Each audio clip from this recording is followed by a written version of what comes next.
सर्व समाज का vote Bahujan Samaj party को मिल रहा है और सारे समाज की मदद से बहुजन समाज पार्टी का प्रत्याशी चुनाव जीत रहा है। अच्छा, आजमगढ़ में उपचुनाव होने वाले हैं और हम पहुंच चुके हैं आजमगढ़ में। आजमगढ़ में चुनाव प्रचार समाप्त हो चुके हैं और कल आजमगढ़ में चुनाव होने वाला है। आजमगढ़ उपचुनाव इतना रोमांचक हो चुका है, इतना तिनकोणीय मुकाबला हो चुका है कि यहाँ सबका गणित और गुना भागा टूट गया है। यहाँ पर गणित और गुना भागा किसी का भी नहीं चल रहा है, क्योंकि यहाँ के वोटर पता ही नहीं चल रहा है कि किधर जाना है और किसको यहाँ से सांसद बनाना है।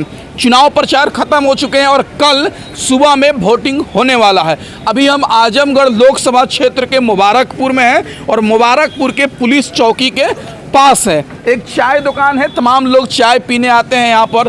तमाम लोग शाम में जो काम धंधे से फ्री होने के बाद यहाँ पर आते हैं। तो यहाँ की जनता से हम बात करेंगे कि आने वाले उपचुनाव में कल जब वोट देने जाएंगे तो क्या मुद्दा रहेगा और कैसा सांसद चुनना आप पसंद करेंगे। आइए मुबारकपुर की जनता से बात करते हैं। सर, चुनाव प्रचार तो खत्म हो चुके हैं और कल आप वोटिंग करने जाएंगे, तो वोट करने जाएंगे तो क्या मुद्दा रहेगा आपका? देखिए, हमारा मुद्दा ये होगा कि हमारे इलाके और हमारे जनपद का आदमी ही चुनाव जीते जी। नंबर 1 पर ये होगा। और दूसरे नंबर पर ये होगा कि जमाली साहब जो बहुजन समाज पार्टी के प्रत्याशी हैं, इनसे बहुत अपेक्षाएं हैं लोगों की और बहुत उम्मीदें वाबस्ता, क्योंकि 10 साल का एक्सपीरियंस इनका हम देख चुके हैं और इस 10 साल में उन्होंने मुबारकपुर की भलाई के लिए, मुबारकपुर की जनता के सुख दुख में हमेशा शरीक रहे। हर वक्त एक पैर पर खड़े रहे। वो कोरोना काल रहा हो या एक मतलब यहाँ पर हैजा की बीमारी भी आई थी, कालरा हुआ था लोगों को बहुत बड़ी तादाद में, वो दौर रहा हो, या लास्ट में जो कोरोना आया जिसमें ऑक्सीजन की कमी से मौत हो रही थी, वो समय रहा हो। हर समय पर जमाली साहब ने यहाँ की जनता की मदद की और उन्होंने किसी का नाम पूछकर मदद नहीं की। उन्होंने इंसान और इंसानियत की मदद की है। इसलिए क्या लग रहा है इस बार क्या होने वाला है आजमगढ़ में? आजमगढ़ से शाह आलम गुड्डू जमाली बहुत बड़ी मार्जिन से चुनाव जीतने जा रहे हैं। समाजवादी के लोग कह रहे हैं कि साइकिल चलने वाली है, भाजपा के लोग कह रहे हैं कि आजमगढ़ में कमल खिलने वाला है।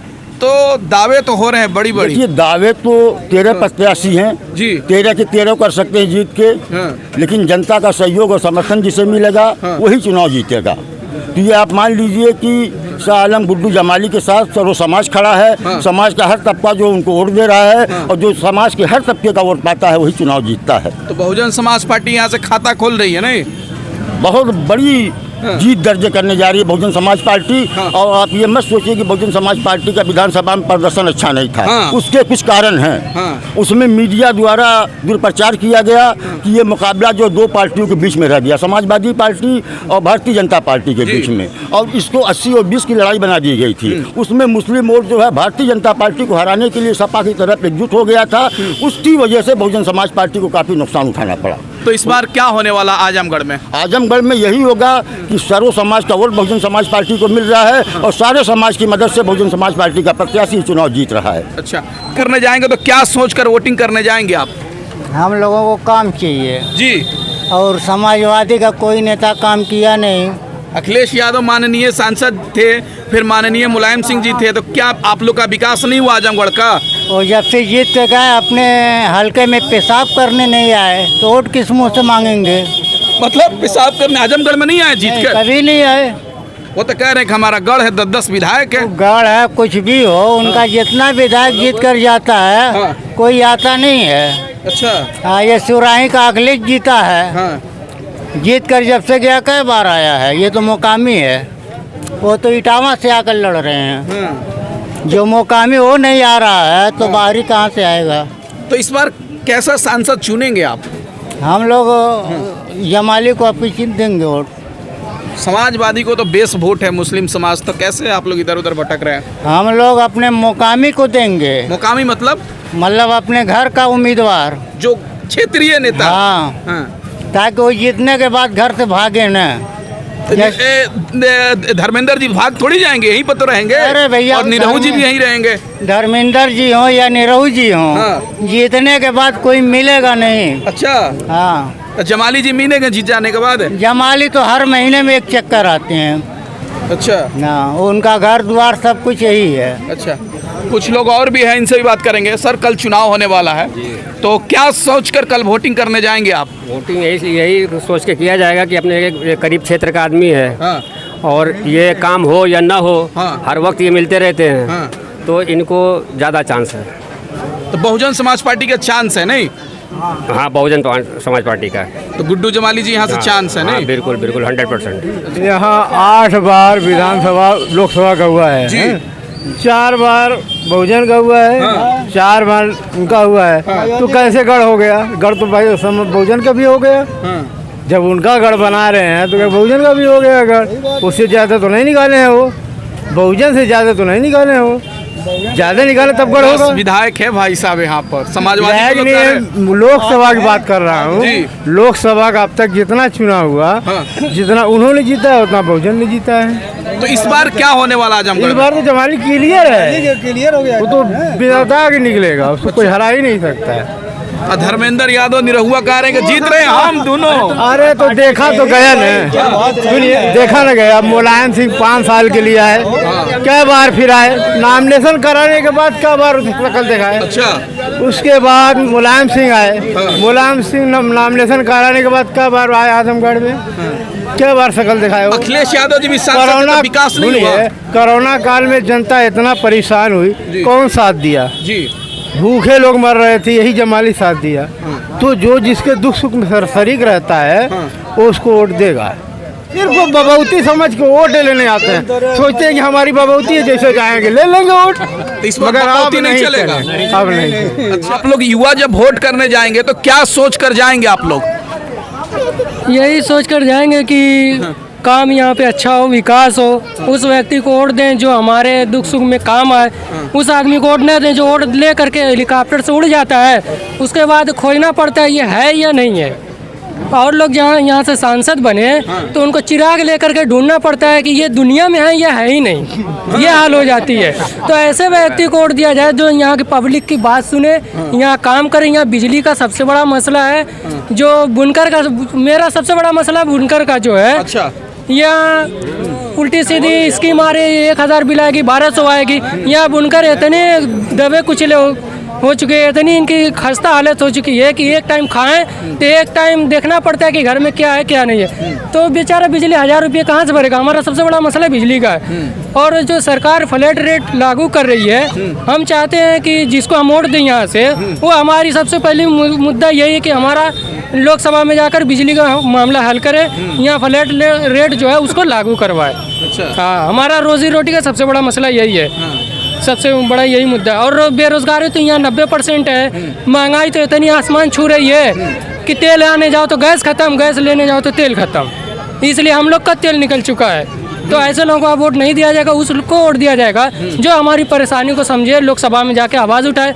ना कि उन लोगों को वोट दिया जाएगा जो खाली परिवार के और परिवार के बारे में सोचते हैं कि हमारा परिवार के लोग सांसद बन जाए, MP बन जाए, हमारे परिवार के मुख्यमंत्री बन जाए। हम तो ये चाहते हैं कि हमारा प्रतिनिधि हमारी बात करे और हमारी सुने, हम उसको वोट करेंगे। तो आपके नज़र में 3 उम्मीदवार में कौन ऐसा प्रतिनिधि है जो यहाँ से जीत कर जाने के बाद आजमगढ़ की बात लोकसभा में उठाने का काम करेगा?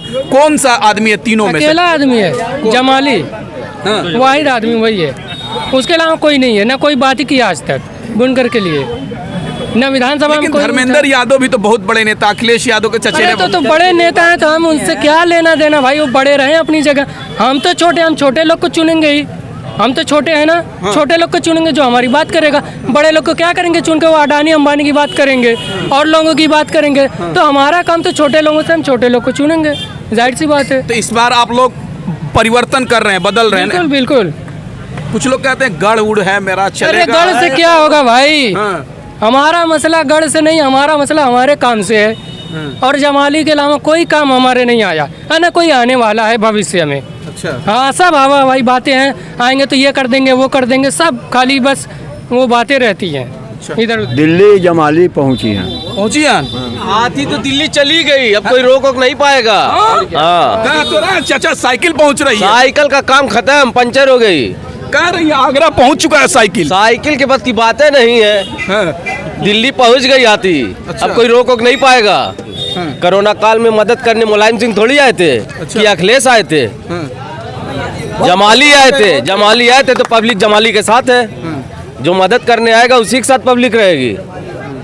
तो इस बार हाथी चल रही है आजमगढ़। हाथी दिल्ली चली गई, चल नहीं रही है, दिल्ली चली गई। अच्छा, हाँ क्या कह रहे हैं? दिल्ली जाके खड़ी होगी हाथी।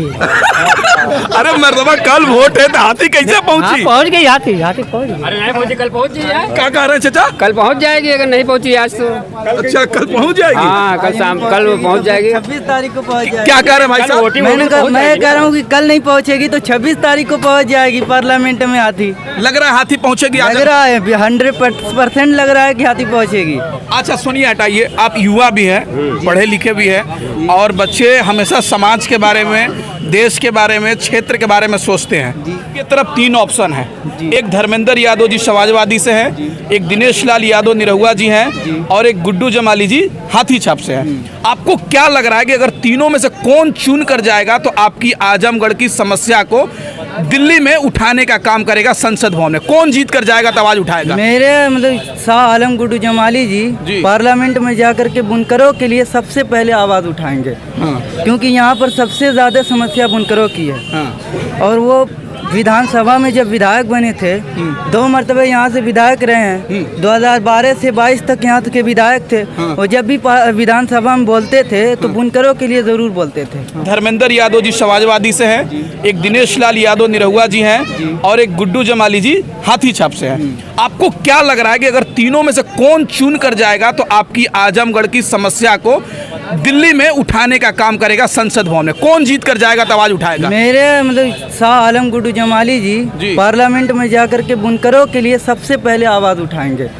क्योंकि यहाँ पर सबसे ज़्यादा समस्या बुनकरों की है। और वो विधानसभा में जब विधायक बने थे, 2 मरतबे यहाँ से विधायक रहे हैं। 2012 से 22 तक यहाँ के विधायक थे। और जब भी विधानसभा में बोलते थे तो बुनकरों के लिए ज़रूर बोलते थे। वो यहाँ सबसे बड़ी समस्या बुनकरों की है। बुनकर की समस्या क्या है भाई साहब? बिजली, अच्छा, और तरह तरह की भी समस्या है। तो बिजली बिल मतलब महंगा आता है क्या? जी, और ज़्यादा जल्दी नहीं आता है। 3-3 महीने 4-4 महीने हो जाते हैं, बिजली बिल नहीं आती है। अच्छा, इकट्ठा आता है 10,000 20,000। गरीब लोग कहाँ से देंगे? रोज़ 500-400 कमाते हैं, वो महीने का 10,000 बिल आ जाएगा तो खाएंगे कहाँ से, देंगे कहाँ से बिल? तो मतलब बिजली बिल बुनकर समाज के लिए समस्या है नहीं? बुनकर के लिए बहुत समस्या है। यहाँ बिजली 4 महीना पर 5 महीना पर इकट्ठा बिल आ जाती है। अच्छा, लोग अपना खाना पीना कहाँ से करेंगे कि बिजली का बिल आधा दे देंगे? अच्छा। परिवार कहाँ से चलाएंगे? और महंगाई तो अलग ही है। तेल की महंगाई अलग है और गैस की महंगाई अलग है। जहाँ कांग्रेस की सरकार में गैस 600 रुपया 500 रुपये की मिलती थी, आज बीजेपी की सरकार में 1100 रुपये की गैस हो गई है। उसमें सब्सिडी भी नहीं आती है। ये सब इतना समस्या रहता तो मोदी जी कैसे जीत जाते प्रचंड बहुमत से? मोदी जी ईवीएम मशीन से जीतते हैं। सीधा जनता वोट दे रही है, जवाब है, ईवीएम मशीन से जीतते हैं मोदी जी। और किसी वजह से नहीं जीतते हैं। अगर ईवीएम मशीन हटा दें, बैलेट पेपर से करवा दें तो मोदी जी जीत नहीं पाएंगे। 10% सीट नहीं निकाल पाएंगे। अच्छा, देश में। अच्छा, अगर बैलेट पेपर से करवा दें तो। अच्छा, माली साहब जीत रहे हैं और बम्पर वोटों से जीत रहे हैं। और हर मुबारकपुर ही नहीं बल्कि पूरे आजमगढ़ के क्षेत्र की लोगों की यही आवाज़ है कि जमाली साहब लोकसभा में जाएं। अच्छा। जीत करके और हम लोगों की समस्या हल करें।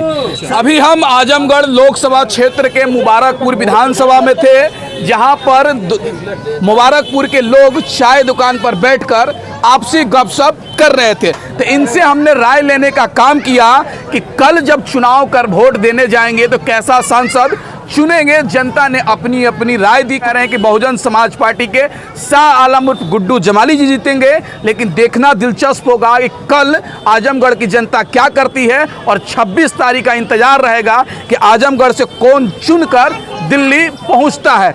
प्लीज़ अगर चैनल को सब्सक्राइब नहीं किए तो चैनल को सब्सक्राइब करें, वीडियो को ज़्यादा से ज़्यादा शेयर करें।